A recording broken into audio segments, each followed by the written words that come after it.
Oh, esports, you timeless infinite money sink. What in the world could we do without you? Look, I know some of you don't like the concept of esports and its consequences on gaming, but in reality, if there's a competitive game where people can compete on a high skill level, there will be an audience to watch, therefore, a business for somebody to capitalize on. That does lead to instances of businesses trying to force it to happen because of the potential profitability, and that doesn't really work. It just needs to happen naturally. When it does, and with proper management, you get something like Counter-Strike. Even way back in the early days, even before version 1.6, players were fighting for fame and glory. But how did it all work?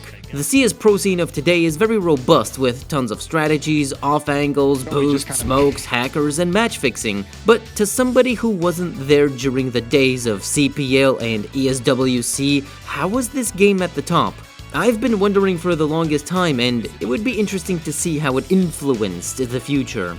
Now, I'm going to be honest and tell you that I'm not the biggest esports aficionado. I know and understand how it works, I watch majors every now and then, but my knowledge is not 100%. So if there's any wrong information presented, you're welcome to trash me. What I did do to understand as best as possible is simply watch tons of demos from matches, observe what happens. This will be just a general overview because diving into teams, players, and events is a very big rabbit hole, often full of incomplete information due to lack of archiving, so let's go!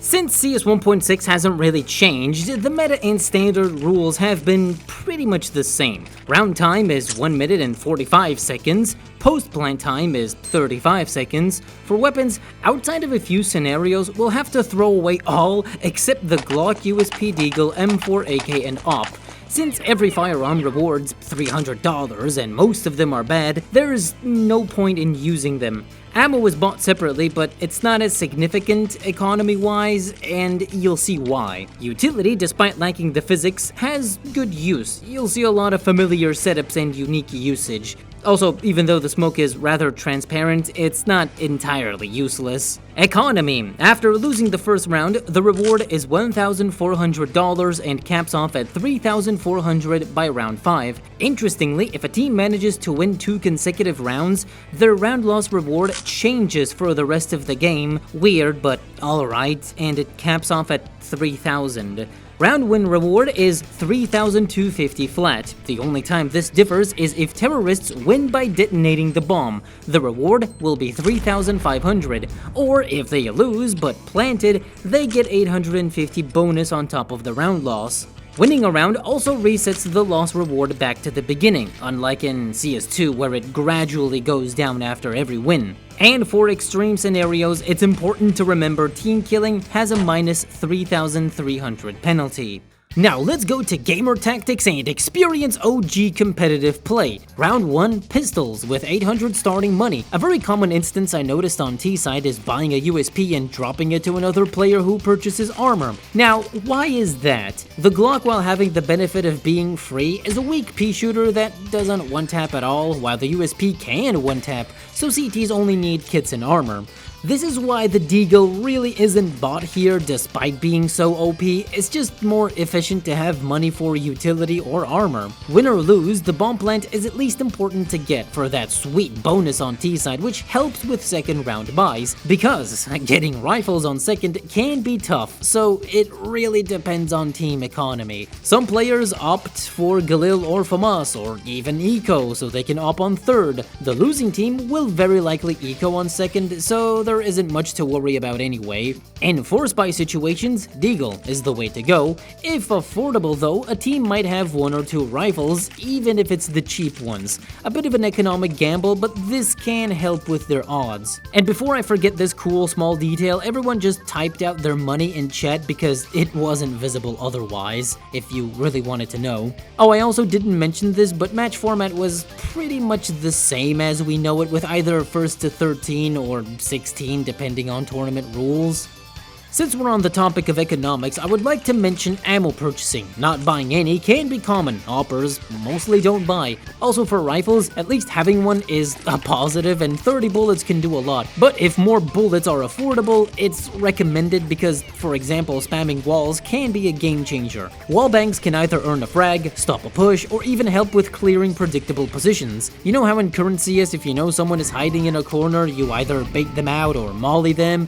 Well, here there's no hiding because you can just wallbang them to death. That is, if you know your stuff, but most people did because it was the norm. Gotta squeeze out as much as possible out of every situation. But don't worry, as powerful as killing an opponent is before seeing them, this mechanic really wasn't that broken. I got a whole video on that you can watch. For maps, with a few exceptions depending on the tournament, the 4 staples are Dust 2, Inferno, Nuke, and Train. Due to the simpler geometry of the Gold Source engine, navigating isn't as fast compared to today. This can make rotations not as easy, while when it comes to positioning, some level of creativity is necessary. Player boosting and stacking is very common. And since there are so few angles, boosting onto certain unorthodox positions that in some cases look insane can surprise the enemy, whether you're pushing or camping. As annoying as this can be to deal with, it did lead to many inspirations for future level design evolutions, at least the ones that make sense.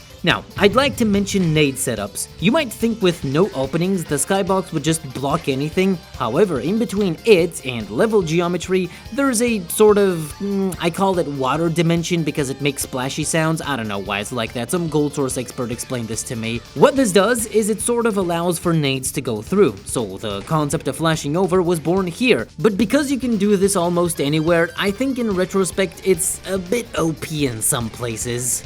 Engaging in combat is very simple. Every duel is a do or die. I know that sounds stupidly obvious, but there's no such thing as shoulder or jiggle peeking. No, let me quickly pop flash or let me quickly fake drop. No. You either see the enemy and decide to run and risk death through a wall, or face them head on. Only major movement strats are bunny hopping and the old reliable SGS or Russian walk. Spamming crouch to shift your hitbox rapidly while not affecting accuracy can be advantageous. That's why everyone is constantly spazzing up and down. Couple all that with the lack of directional audio in the game, your instincts must be sharp because there is no room for doubt. And this is the gist of competitive CS 1.6. It's familiar in a lot of ways while being simpler and involving a lot of either compromise or out-of-the-box thinking. I could yap about it even more, but in general, a lot of standard tactics that we see today can be found here. The more I spent time watching demos, the more I understood what made it the #2 esport at the time,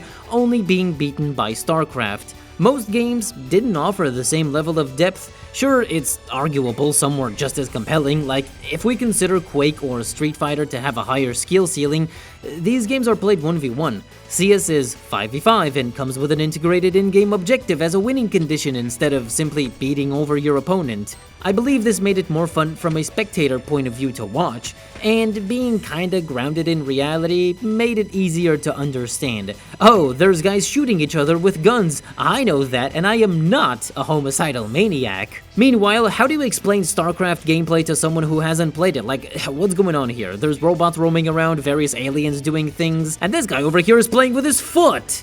None of this is to say anything besides CS is worse in any way, but a mod turned into full release, taking over established franchises by, at the time, much bigger studios than Valve, is fascinating. It's inarguable that CS has a high skill ceiling from individual accuracy and reflex to strategy and team play. All this, and the passionate gamers who spend thousands of hours perfecting their skills, along with the supportive spectators, created a one-of-a-kind experience that still carries on today. It's one thing the game has core gameplay mechanics like no other, but without the unwavering dedication of its community, it definitely wouldn't be the same. Alright, somber as always, but my writing skills are not that complex. Maybe I should read a book, but hey, they're so boring and uninteresting, I can't, so might as well remain stupid.